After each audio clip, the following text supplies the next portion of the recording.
네. 최근 며칠 사이에 중부지방에 폭우가 쏟아지면서 인명 재산 피해가 속출하고 있습니다.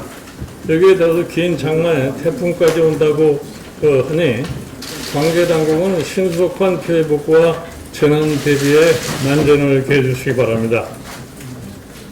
최근에 이 부동산과 관련해서 국민의 분노가 참 그칠 줄 모르는 것 같습니다.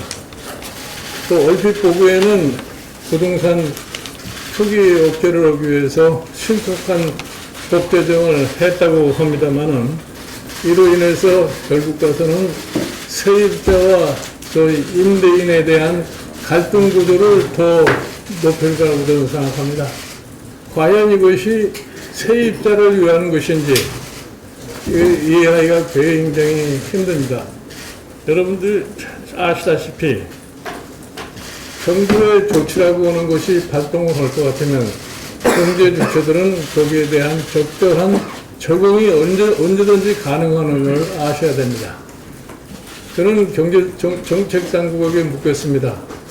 과연 정부가 제도적으로 시장 가격에 관여를 했을 때 이것이 성공할 가능성이 있는지 없는지에 대한 좀 냉정한 판단을 했는지 다시 한번 묻고 싶습니다. 저는 장기적으로 볼 적에 이것이 세입자에게 별로 득이 된다고 보지를 않습니다.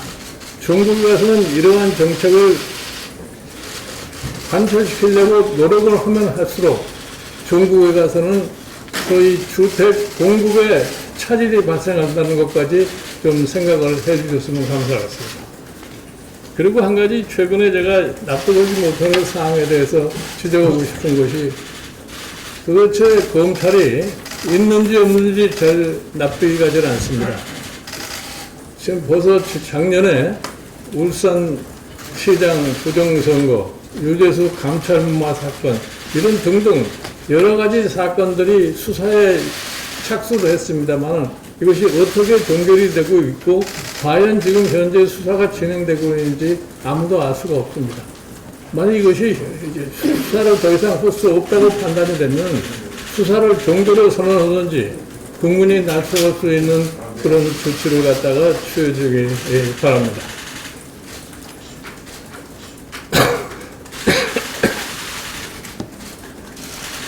그리고 저는 최근에 이제 일어나는 여러 가지 문제 중에서 가장 심각하게 생각하는 건 뭐냐면 왜 정부가 한번 얘기한 말을 갖다가 실천을 하지 않고 아무 말도 않고 그렇게 지내는 얘기입니다. 저는 대통령께 한번 묻겠습니다. 대통령께서 한번 얘기를 했으면 그 말이 실행이 되는지 실행이 되지 않는지를 엄격하게 추적을 하셔야 되는데 대통령께서 검찰총장을 임명을 하시면서 참 살아있는 권력에 대해서도 주저하지 말고 엄격한 수사를 갖다가 하라고 지시를 한 것을 기억하고 있습니다. 과연 그와 같은 것이 지금 실천되고 있는지 이걸 다시 한번 점검해 주시기 바랍니다. 지난달 30일 민주당이 전월세 관련 3법을 호기롭게 통과시키고 덕이양양해하는 모습을 많은 국민들이 보셨을 겁니다. 우리 당 윤희숙 의원께서 그 내용상의 문제점을 적절히 지적했고 또 절차상의 문제도 아프게 지적했습니다만 민주당은 이를 받아들이고 반성하거나 향후에 제대로 하겠다는 그런 다짐이나 변경도 없이 메신저 개인을 공격하는 아주 치졸한 행태들을 보이고 있습니다. 심지어 어느 의원은 박원순 시장이 미투 사건의 전범을 보여줬다고까지 망발에 가까운 이야기를 한 분이 다시 누구나 월세 사는 세상이 다가온다. 월세 재란이 뭐가 나쁘냐. 또 이렇게 이야기를 했습니다. 장하성 전 청와대 정책실장은 모든 사람이 강남에 살 필요는 없다.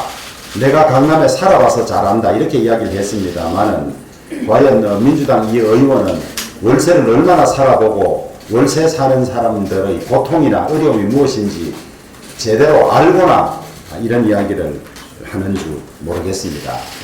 서민 주거 안정이 목표라면서 임대차 3법으로 전세가 월세로 전환되고 서민 누구나 월세로밖에 살 수 없는 세상이 다가오면 그것이 과연 민주당이 바라는 서민 주거 안정인지 묻지 않을 수가 없는 그런 사정입니다.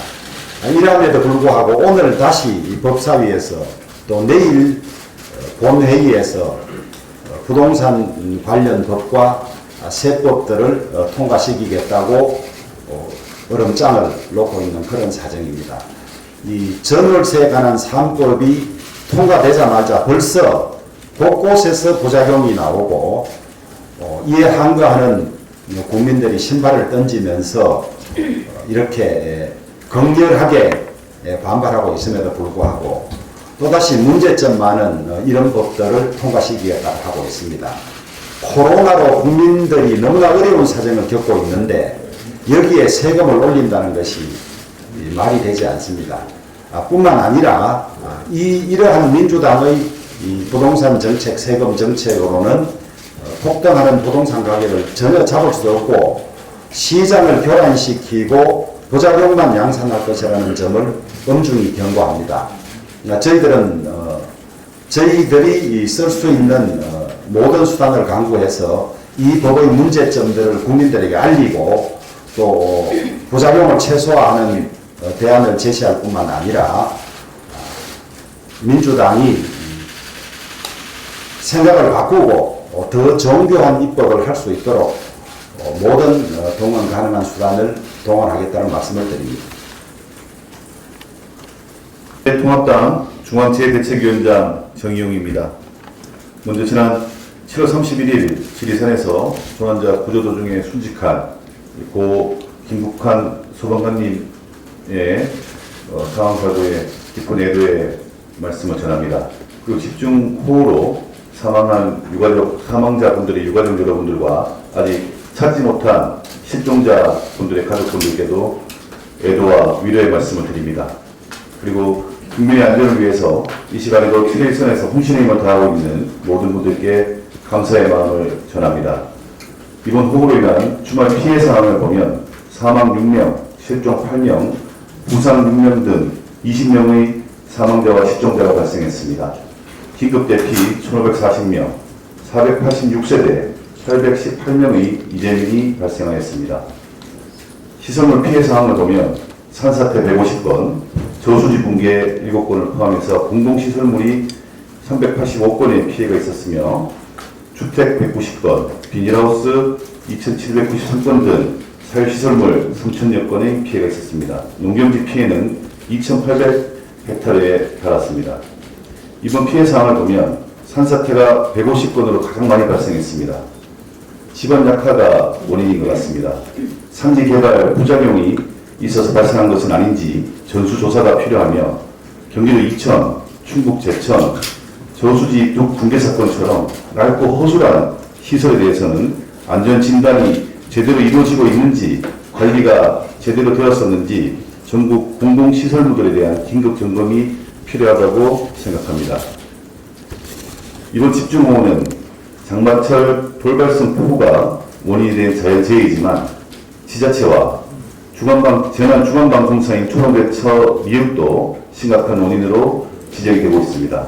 지난 7월 말 부산과 대전에서 호우로 인한 피해가 있었습니다.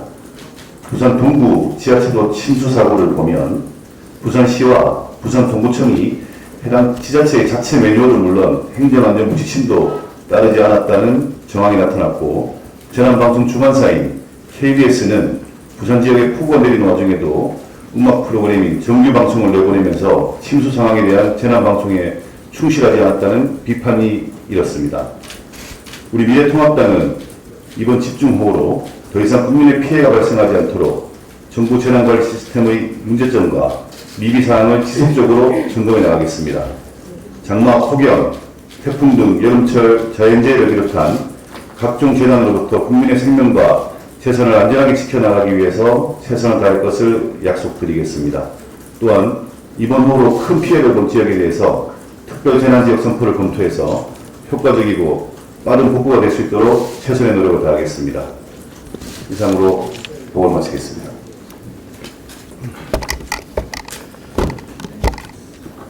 네, 방금 우리 당 중앙재해대책위원장 전영 의원의 발언도 있었지만 지난 이번 장마철 수해 피해가 지난번 부산, 대전 등지에 이어서 지난 주말에는 충북 지역에 물폭탄이 쏟아졌습니다. 어저께도 저는 우리 지역 곳곳을 좀 돌아봤는데 제 지역구인 충주에만도 341mm가 쏟아졌습니다. 이로 인해서 도로가 뭉텅뭉텅 잘려나가고 또 산사태가 있어서 통행이 두절됐고 하천 제방도 곳곳에서 터지고 넘쳐서 가옥과 농경지가 침수됐습니다. 2명이 사망하시고 그리고 소방관 1명을 포함해서 3명이 실종된 그런 인명 피해도 나왔습니다. 농민들은 참 애써 가꾸는 농작물, 물에 잠긴 농작물을 보면서 망연자실한 그런 모습이었습니다.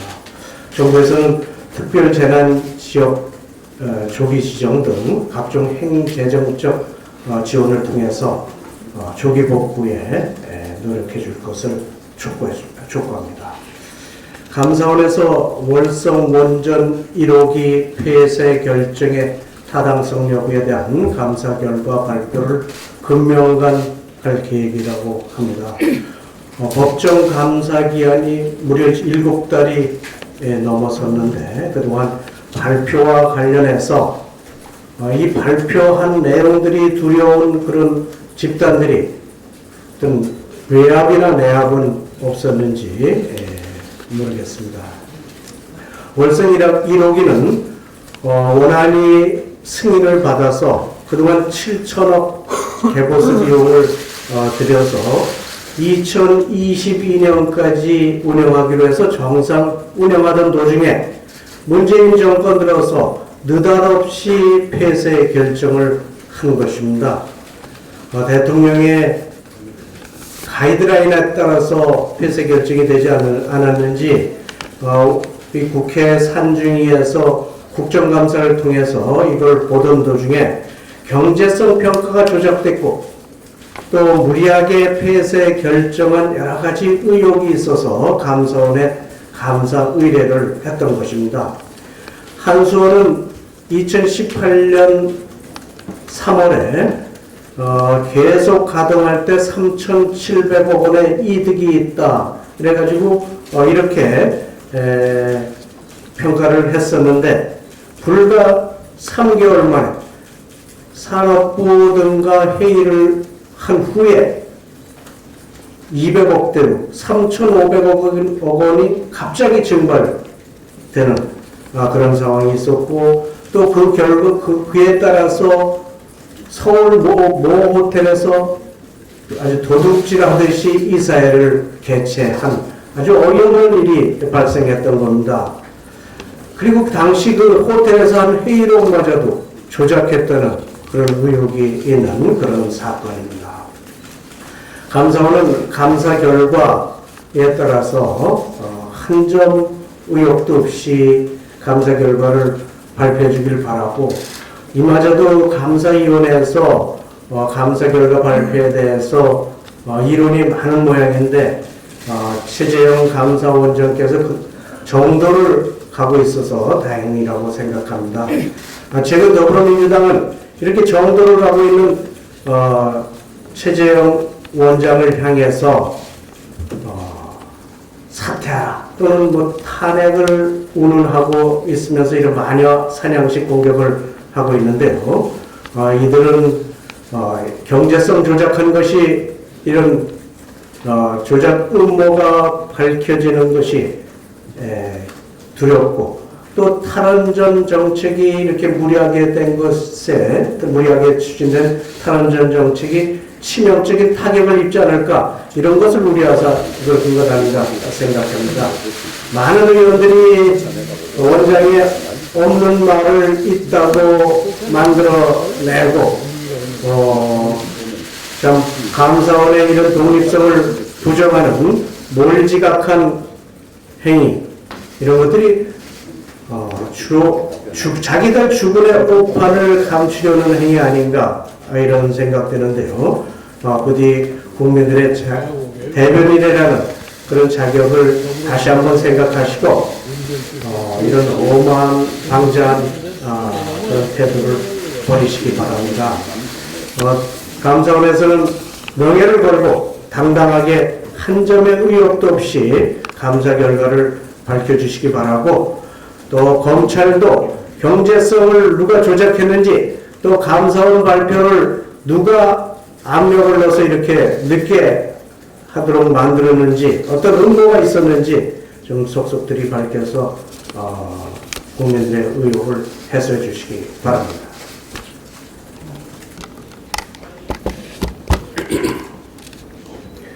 민주당과 정부, 청와대는 지난주 당정청 협의를 갖고 권력기관 개혁이라며 국정원의 대공수사권을 삭제하겠다고 선언했습니다.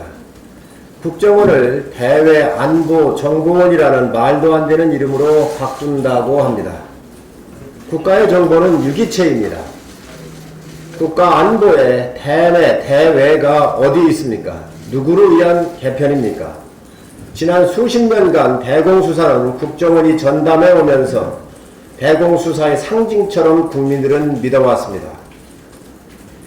경찰에 이관하면 국정원보다 전문성이 더 있던지 아니면 기여도가 높아야 하는 것 아닙니까? 어느 국민이 국정원보다 경찰이 낫다고 생각하겠습니까? 게다가 지난 드루킹 사건, 울산시장 부정선거 의혹 사건에서 알 수 있듯 경찰은 정치적 외풍에 취약한 조직입니다. 과연 대공수사에 대해 공정한 수사를 담보할 수 있습니까? 그리고 대공수사에는 정보 보안이 생명입니다. 대민 접촉이 잦은 경찰이 철저한 기밀을 유지하는 것이 가능합니까? 이런 부분 오랜 시간 논의와 준비가 필요합니다. 그런데 이번에도 여당은 176석의 완력으로 밀어붙일 생각인 것으로 보입니다. 도대체 왜 이리 서두르는 것입니까? 도대체 누구를 위한 법입니까? 누구의 하명으로 추진하는 것입니까? 이게 개혁입니까? 국가 파괴 행위를 멈추시기 바랍니다. 지난주 우리 당 윤희숙 의원의 5분 자유 발언은 국민들로부터 역대급 연설이라는 평가를 받고 있습니다. 하지만 윤 의원의 연설이 민주당 의원들이 듣기에는 많이 아프긴 아팠던 모양입니다. 민주당은 윤 의원 고언에 귀를 담기는커녕 깎아내리고 비난하고 덮어씌우고 남 탓하는 못된 버릇 이젠 여당 3년차가 되었으면 자성해보기를 권고합니다. 민주당 박범계 의원은 윤희숙 의원을 오리지널 임차인이 아니라며 전형적인 메신저 흠집내기에 나섰습니다. 3주택자인 박범계 의원 부끄러운 줄 아십시오. 또 눈 부라리지 않고 이상한 억양 아닌 조리 있게 말하는 건 그쪽에서 귀한 사례라며 지역 폄하성 발언을 했다가 오히려 역풍을 맞고 있습니다. 국민 구성원 줄 정말 모르는 사람들입니다. 또 같은 당 윤준병 의원은 전세의 월세 전환은 나쁜 현상이 아니라고 했다가 그렇게 좋으면 당신부터 월세 살아라는 국민적 공분을 일으켰습니다. 전세든 월세든 실패한 부동산 정책에 분노한 국민들을 외면한 채 정권의 아픈 부분을 감싸게 급급한 여당 의원 참 모습일 것입니다. 윤희숙 의원 발언에 공감을 받는 이유는 그만큼 우리 국민들의 심정을 잘 대변했기 때문입니다. 국민의 원성을 들으시기 바랍니다. 이상입니다. 먼저 수해로 많은 어려움을 겪고 계시는 국민께 진심으로 위로를 드립니다. 조속한 피해 복구 및 재발 방지를 위해서 미래통합당이 할 수 있는 모든 노력을 다하겠습니다.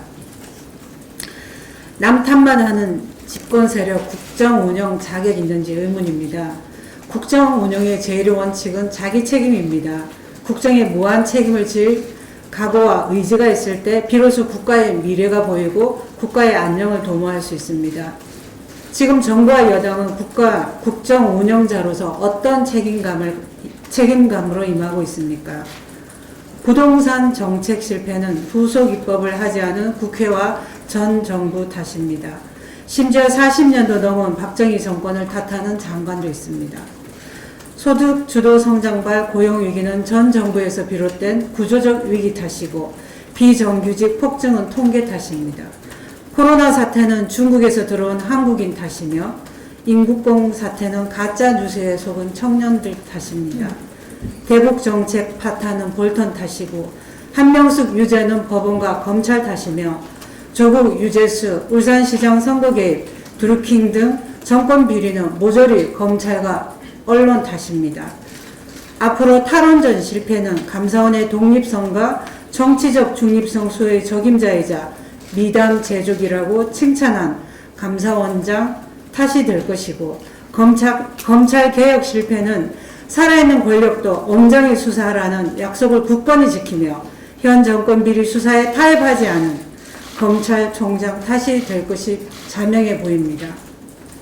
그리고 이 모든 것은 국정에 협조하지 않은 제1야당 탓이라고 할 것입니다. 바보들은 항상 남의 탓만 한다는 존 밀러는 바보의 대표적인 증상은 변명하고 남의 탓으로 돌리고 자신이 무엇을 잘못하고 있는지 모른다는 것이라고 지적합니다. 나아가 국가 지도자들이 모든 갈등의 원죄를 덮어 씌우는 것은 국가를 불행하게 만든다고 언급하고 있습니다. 보잘것없는 권력으로 국가, 국민을 불행하게 하지 마십시오. 국민이 좌절하고 분노하는 이유는 성찰하고 자성하는 모습을 국민이 좌절하고 분노하는 이유를 제대로 아시고 성찰하고 자성하는 모습을 보여주십시오. 더는 책임을 떠넘길 대상도 없습니다.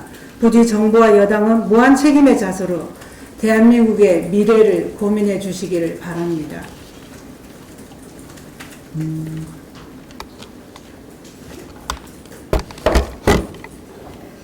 주말 내내 신문과 방송에서 지난주에 통과된 임대차 3법에 대한 이야기가 가득합니다. 이미 여러 가지 문제점이 나타나고 있지만 이번에 통과된 임대차 3법은 올해보다는 내년보다는 그 다음 해에 더 큰 영향을 미칠 것으로 예상이 됩니다. 혹시 정부 여당이 대선까지만 버티기 위해서 미안의 대책을 강행 처리한 것은 아닌지 의구심까지 듭니다. 먼저 임대차 3법에 따른 임대료 급등은 이미 선반영되었습니다.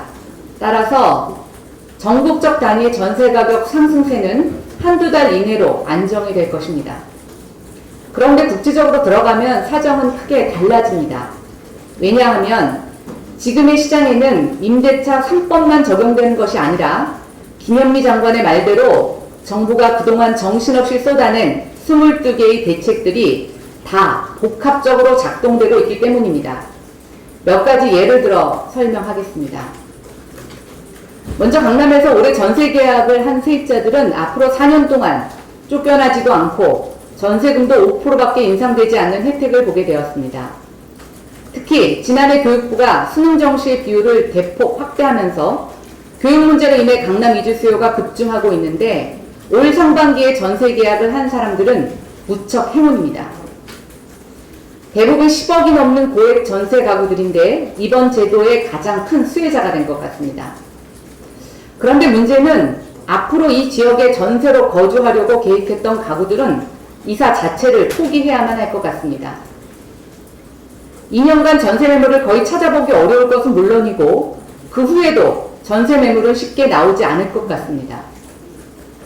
재건축 조합원 자격의 거주 요건 규제가 추가되면서 2년 뒤부터는 집주인들이 직접 거주하기 위해 기존 세입자들을 내보내는 경우까지 가세될 예정입니다.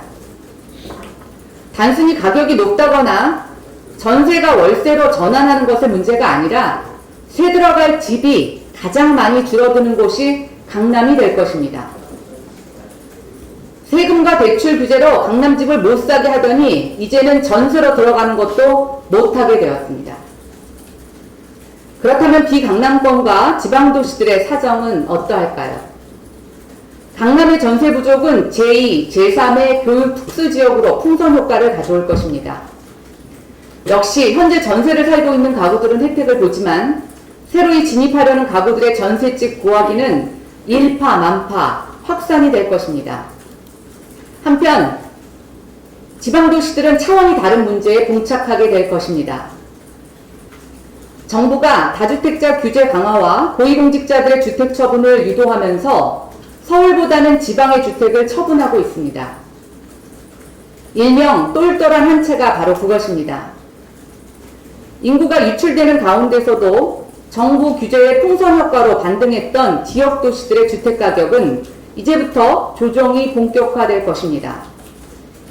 지방은 오히려 전세와 매매 가격의 동반 하락이 예상되는데 전세 가격 인상이 아니라 집주인들이 오히려 전세 보증금의 일부를 반환해야 하는 역전세가 우려됩니다. 그런데 이럴 때 임차인들이 보호받을 수 있는 조항이 이번 임대차 보호법에 어떤 조항인지 궁금합니다. 제가 볼 때 집값이나 전세 가격 하락 시 임차인 보호에 대한 규정은 하나도 없습니다. 다시 한번 이 정부의 속내가 확인됩니다. 여당 국토위 위원인 진성준 의원의 말처럼 이 정부의 어떤 대책이나 정책에도 주택 가격이 떨어지는 상황은 가정하고 있지 않습니다. 이외에도 많은 제도적 허점으로 인해 임차인에게 주는 혜택보다 부작용이 더 클 것 같습니다. 즉 4년 동안만 잠시 문제 해결이 보류될 뿐 그 외 진전된 임차인 보호 대책은 없기 때문입니다. 먼저 임대료 상한에 임대용 주택의 물리적 상태나 개보수 여부에 대한 고려가 전혀 반영되어 있지 않습니다. 돈을 들여 잘 고친 집이나 그렇지 않은 집이나 똑같이 5%만 올릴 수 있습니다. 따라서 집주인들은 개보수나 주택에 대한 물리적 투자를 할 유인이 전혀 없습니다. 2년 더 저렴하게 살 수 있게는 되었지만 이제는 내 돈으로 집을 고쳐가며 살아야 할 것입니다. 현재 상가 임대차 경우를 보면 실내에 여러 가지 투자를 해도 나갈 때 원상 복구가 원칙입니다. 주택의 경우에도 마찬가지입니다.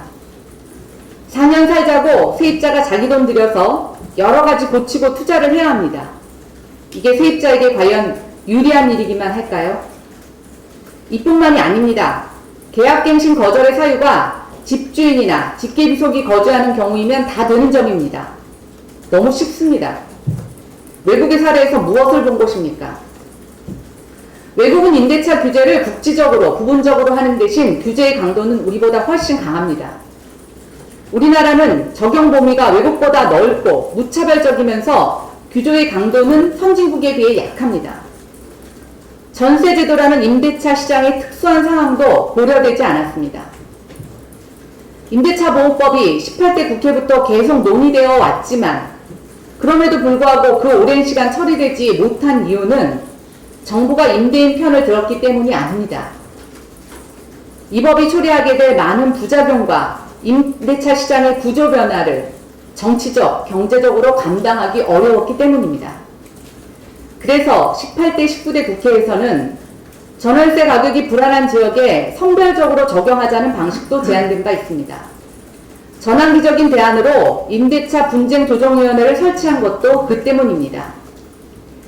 급격한 월세 전환은 결국 세입자들의 부담으로 귀결되기 때문에 정부가 앞장서서 월세로의 전환을 야기할 수는 없었던 것입니다.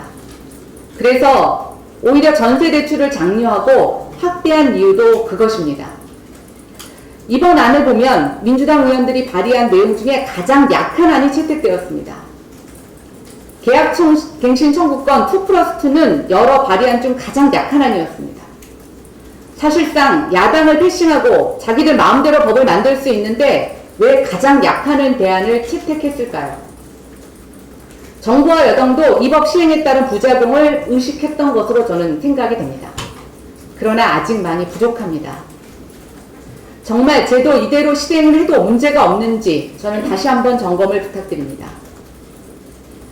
이제 우리나라도 외국에서와 같이 세입자가 집주인의 엄격한 자격 심사를 받고 집을 구해야 할지 모르겠습니다.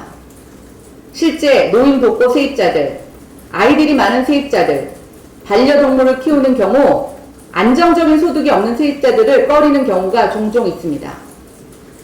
뿐만 아니라 집주인들은 주택을 보수하거나 시설을 개량하지 않아 주택의 품질이 크게 떨어진 사례는 빈번합니다. 오죽하면 경제학 교과서에 임대료 통제는 폭격 다음으로 도시를 파괴하는 가장 효과적인 방법이다라는 말이 인용이 되겠습니까? 이 말은 스웨덴 복지국가론의 주요 이론가 중 한 사람인 아사르 린드백이 한 말인데, 복지국가를 설계했던 그 역시 임대료 통제가 임대주택의 품질을 악화시킨다는 것을 똑똑히 목격했던 것입니다. 야당 국회의원의 5분 발언조차 그 진위를 왜곡하고 폄훼하는 여당 의원들의 SNS 정치를 보면서 시장은 물론 국민들의 고충에 공감하지 못하는 오만하고 둔감해진 여당의 모습을 확인했습니다. 자신들의 정책 실패를 무마하기 위해 수도 이전이라는 무리수를 두더니 이제는 면밀한 검토 없이 야당을 패싱한 임대차 3법은 문재인 정부의 자충수가 될 것입니다. 정부 정책으로 인해서 내 집 마련을 포기당하고 세입자로밖에 살 수 없는 국민들이 이제는 전세주택마저도 마음대로 구할 수 없는 고충까지 감내할 것을 생각하니 걱정이 큽니다.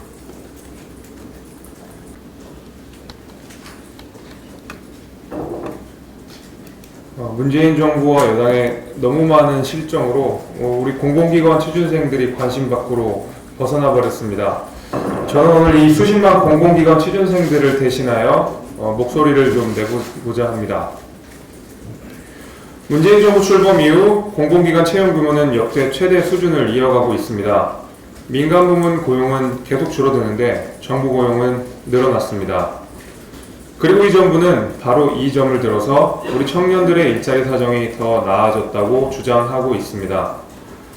공기업이 살아나고 청년들을 위한 좋은 일자리가 많이 늘어나는 것에 대해서 반대할 사람은 없습니다. 그러나 문재인 정부는 일자리 정책의 성과를 과장하기 위해 보여주기식 숫자 노름에 빠져 많은 공공기관들에게 무분별한 채용을 강요해 왔습니다. 그러다 보니 최근 들어 심각한 부작용이 하나둘씩 드러나기 시작했습니다. 일자리를 늘리겠다는 문재인 정부가 오히려 취준생들의 일자리를 위협하게 이르는 것입니다. 최근 많은 국민들에게 분노를 일으켰던 인국공 사태가 바로 그 시작입니다. 사상 처음으로 적자가 예상되는 인천국제공원 공사에서는 문재인 대통령의 입김 하나로 무리하게 정규직 전환을 강행해야 했습니다. 기관의 상황을 고려하지 않은 청와대의 일방적인 방침이었습니다. 다른 기관들의 상황도 마찬가지입니다. 올해 들어 많은 인원을 무리하게 채용했던 공공기관들이 하나둘씩 공개적으로 채용 인원을 늘릴 수 없음을 선언하고 있고, 이에 취준생들이 절망하고 있습니다. 우선 2019년 가장 많은 인원을 채용했던 코레일은 올해 신규 채용을 최대한 줄이고 내부 인력을 재배치하겠다고 말했습니다. 내년에는 채용 인원을 올해 대비 무려 40%가량 채용을 줄이기로 이야기했습니다. 한국지역난방공사의 경우에도 향후 2-3년간 채용을 하지 않겠다고 발표하였습니다.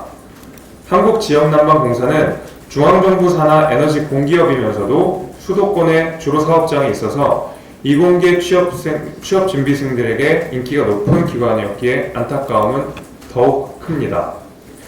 또한 인천국제공원공사와 인천국제공사와 더불어서 취준생 사이에서 가장 인기가 좋은 기관인 한국마사에도 재정 악화 상태에서 코로나로 직격탄을 맞게 되어 향후 채용이 불투명한 상황입니다. 더욱 심각한 경우는 서울교통공사의 사례입니다. 서울교통공사는 지난 몇 년간 대단히 많은 인력을 채용했습니다. 서울교통공사의 경우 작년에만 1000명이 넘는 인원을 채용하였고, 올해도 8월 중 600명 규모의 채용 계획을 발표하였습니다. 그러나 서울교통공사에서는 채용 후 6개월이 넘도록 현업 배치를 받지 못하고 대기 발령 상태인 분들이 많다고 합니다. 급여가 나오지도 않는 상황에서 겸직 금지 의무까지 있어 아르바이트도 할 수 없는 처지라 수험생 때보다 더욱 재정적으로 어려운 상황인 경우도 많다고 합니다. 최근 몇 년간 강행된 채용 압박으로 이렇듯 공공기관들의 채용 절벽이 코앞으로 다가왔습니다. 당장의 성과에 급급해 되려 일자리를 위협하는 우리 정부의 행태에 취준생들의 불안감과 분노가 나날이 커져가고 있습니다. 취준생들에게는 대표자가 없습니다. 당장의 시험이 절실하고 한시가 급한 취준생들은 늘 정치의 사각지대에 놓여 있습니다. 공공기관에 지원하려는 취준생들은 채용상의 불이익을 걱정하며 얼굴을 내비치거나 목소리를 내는 것조차 극도로 두려워합니다. 대한민국 취준생들은 불공정한 채용, 없어져가는 일자리를 똑똑히 보고도 그저 가슴으로 화를 삭히며 도서관에서 눈물을 머금고 공부에 매진할 수밖에 없다는 것입니다. 진정 청년을 위한 정부를 자임하려면, 그리고 일자리 정부를 내세우려면 지금이라도 문재인 정부는 하루라도 빨리 공공기관 채용 문제를 철저하게 재검토하시기를 부탁드립니다.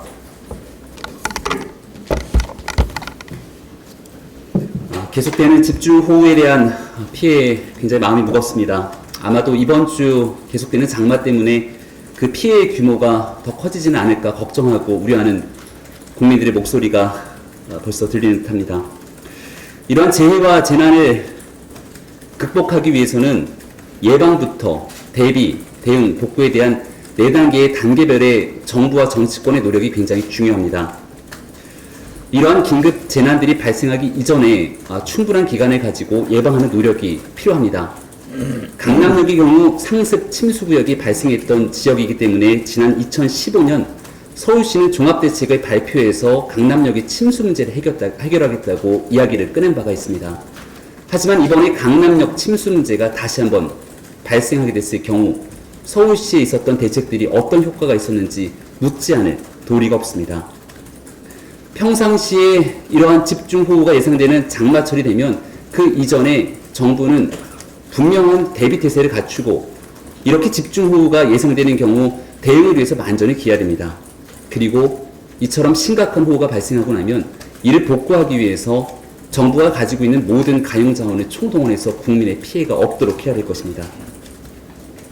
하지만 이런 여름철의 수해 문제에도 불구하고 현재 집권 여당과 정부의 모습에는 어떠한 조치들을 제대로 시행하고 있는지 거기에 대한 근본적인 물음을 다시 한번 던질 수밖에 없습니다. 지난 한 주 동안 우리가 더불어민주당과 집권 여당에서 볼 수 있었던 문제는 무너지는 지주를 다잡기 위해 무리한 입법을 강행하고 스스로에 대한 정치적 문제들을 방어하기에 급급한 모습들을 보일 수밖에 없었습니다.